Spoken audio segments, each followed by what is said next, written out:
permasalahan yang sangat dekat dengan kehidupan kita sebagai mahasiswa. Kita mau ngebahas tentang hoax dan misinformasi di era post-truth yang sering kita lihat di media sosial seperti Instagram, TikTok, dan juga Facebook. Nah, kita berempat sebagai mahasiswa Universitas Islam Indonesia yang menjunjung nilai ulil albab, dan kita dituntut untuk menjadi mahasiswa yang teladan dan juga baik seperti nilai-nilai ulil albab. Oke, sekarang kita lagi bersama kakak siapa nih? Kenalan dong. Halo, aku Keisha dari Prodi Farmasi. Dan aku Raisa dari Ilmu Komunikasi. Oke. Nah, aku mau nanya nih sama kalian berdua, apa itu hoax dan misinformasi? Oke, jadi sebelum membahas lebih jauh, kita perlu untuk mengetahui perbedaannya ya. Nah, hoax sendiri itu merupakan informasi palsu yang sengaja dibuat untuk menipu atau menyesatkan masyarakat. Sedangkan misinformasi itu informasi yang sebenarnya salah, tapi disebarkan tanpa niat menipu. Lalu orang yang membagikan seringkali percaya bahwa informasi tersebut benar. Nah, di era post-truth ini, banyak orang yang lebih percaya pada informasi yang sesuai dengan emosi atau keyakinannya daripada fakta. Nah, akibat dari ini, berita bohong lebih cepat menyebar dibandingkan informasi yang telah diverifikasi. Oke, nah setelah yang disampaikan Kak Sasha ya tadi, nah mengapa masalah itu penting? Jadi kenapa masalah ini penting itu karena hampir semua orang menggunakan media sosial setiap hari. Contohnya ketika muncul berita tentang kesehatan, politik, bencana ataupun isu agama, banyak orang langsung membagikannya tanpa memeriksa sumber terlebih dahulu. Padahal satu informasi palsu dapat menyebar kepada ribuan orang hanya dalam hitungan menit.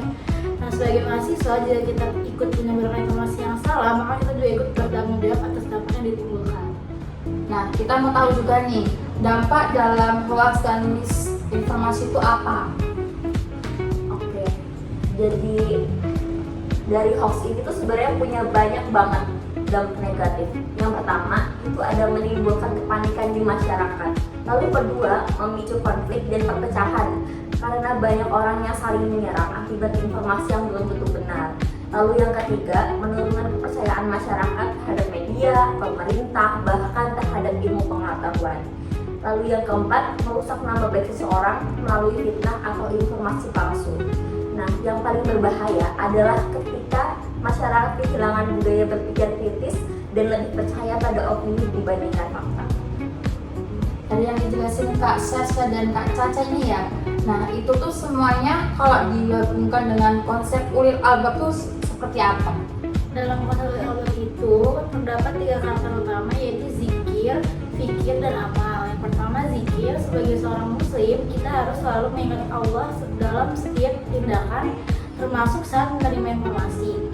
Allah berfirman, wahai orang-orang yang beriman, apabila datang kepadamu seseorang fasik membawa suatu berita, maka telitilah kebenarannya. Ayat ini mengajarkan bahwa seorang muslim tidak boleh langsung percaya terhadap sebuah informasi. Zikir membuat kita memiliki kesadaran bahwa setiap ucapan dan tindakan akan dipertanggungjawabkan di hadapan Allah. Yang kedua ada fikir. Karakter kedua adalah fikir. Ulil albab adalah pribadi yang menggunakan akal untuk berpikir kritis. Ketika menerima berita, kita harus bertanya siapa sumbernya, apakah ada bukti, apakah media tersebut terpercaya, dan apakah informasi itu sudah dikonfirmasi. Rasulullah SAW juga bersabda, cukuplah seseorang dianggap berdusta ketika ia menceritakan setiap apa yang ia dengar. Hadis ini mengajarkan bahwa tidak semua informasi harus langsung disebarkan. Berpikir kritis merupakan bentuk pertanggungjawaban seorang muslim terhadap ilmu. Yang ketiga ada amal. Setelah mengetahui mana informasi yang benar, kita harus mewujudkannya dalam tindakan nyata. Misalnya, tidak ikut menyebarkan berita yang belum jelas, membantu meluruskan informasi yang salah, mengedukasi keluarga dan teman tentang pentingnya cek fakta.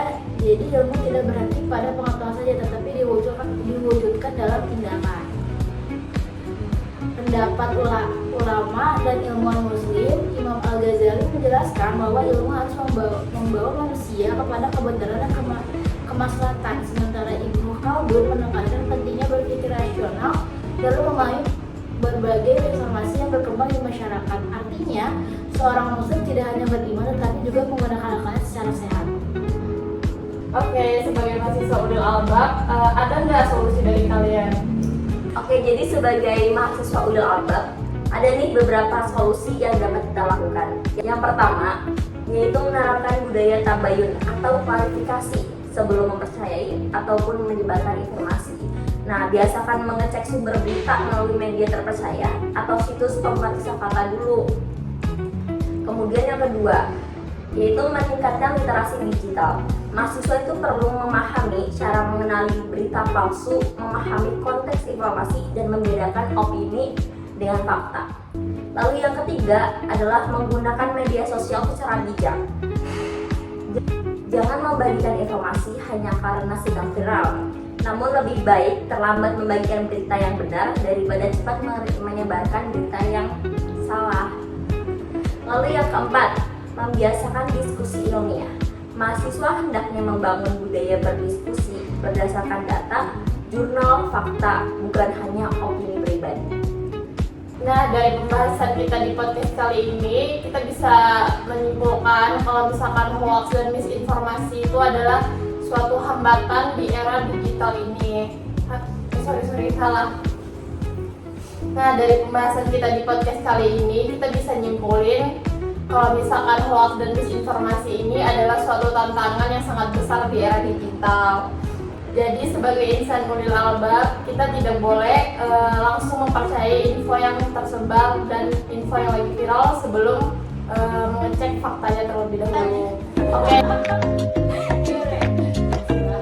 Di UIN kan banyak organisasi-organisasi, entah yang di luar atau di dalam. Nah, Kak Syasa sama Kak Caca ini, aku mau tahu nih ikut organisasi di dalam apa?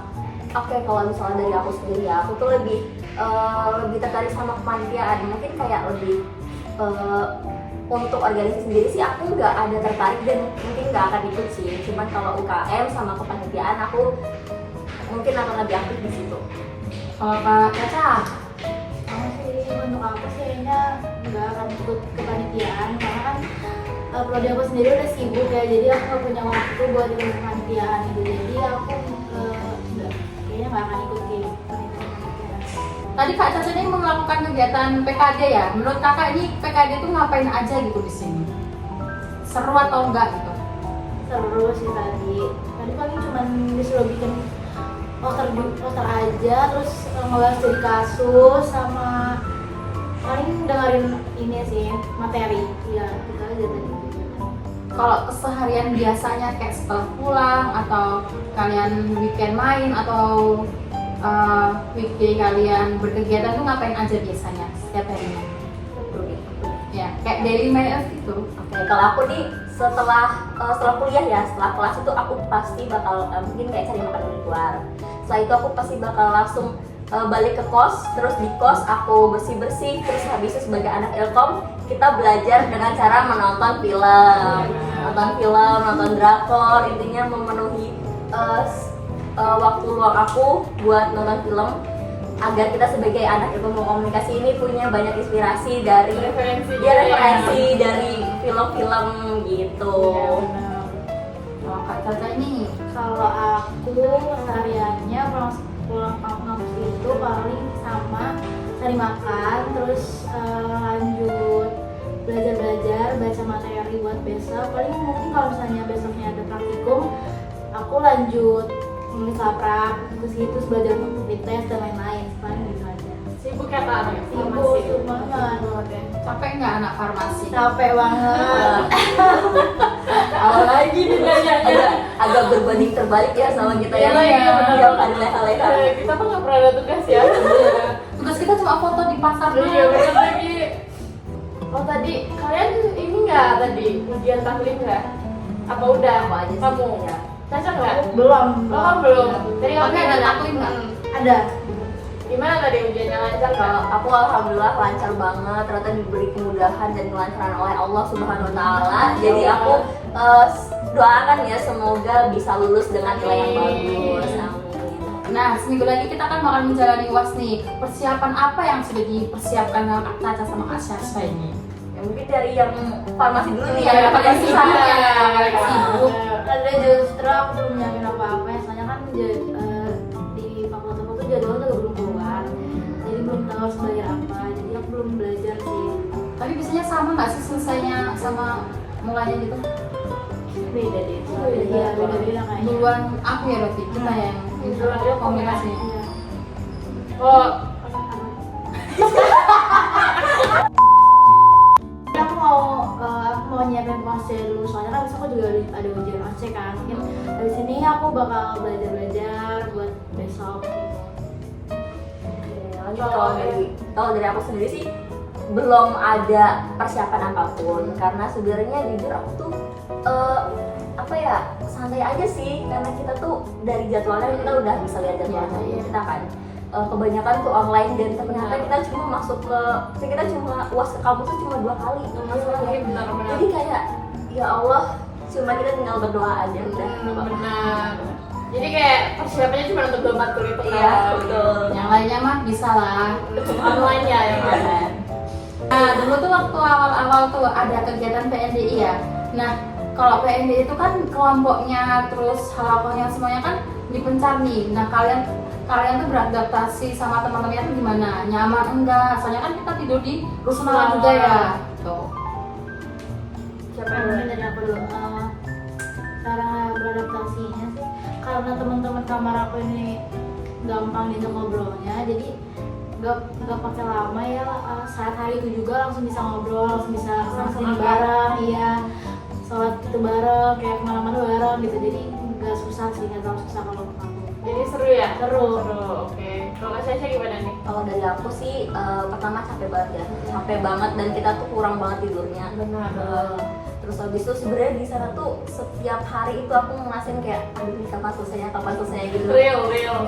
bener ya Allah tapi alhamdulillah sih nyaman sih tidur di sana cuman kayak kalau misalnya di waktu aku PNDI sih itu waktu itu kayak kita tuh ada tau gak sih rumor-rumor yang horor gitu benar. jadi Ada kayak yang bunuh diri gitu. itu gitu-gitu deh pokoknya kayak jadi menjalani PNDI sambil takut-takut sedikit Iya, terus katanya ada yang kesurupan ya waktu Iya, itu. serem banget Scary. tapi nggak apa-apa kita kan insan ul albab kita selalu Iya, disertai oleh rahmat Allah Amin, betul banget ditemani oleh yang di atas. Iya, jadi kita nggak perlu takut ya sama hal kayak gitu. betul Oke, sekian podcast dari kami. Assalamualaikum warahmatullahi wabarakatuh. Ikut kehidupan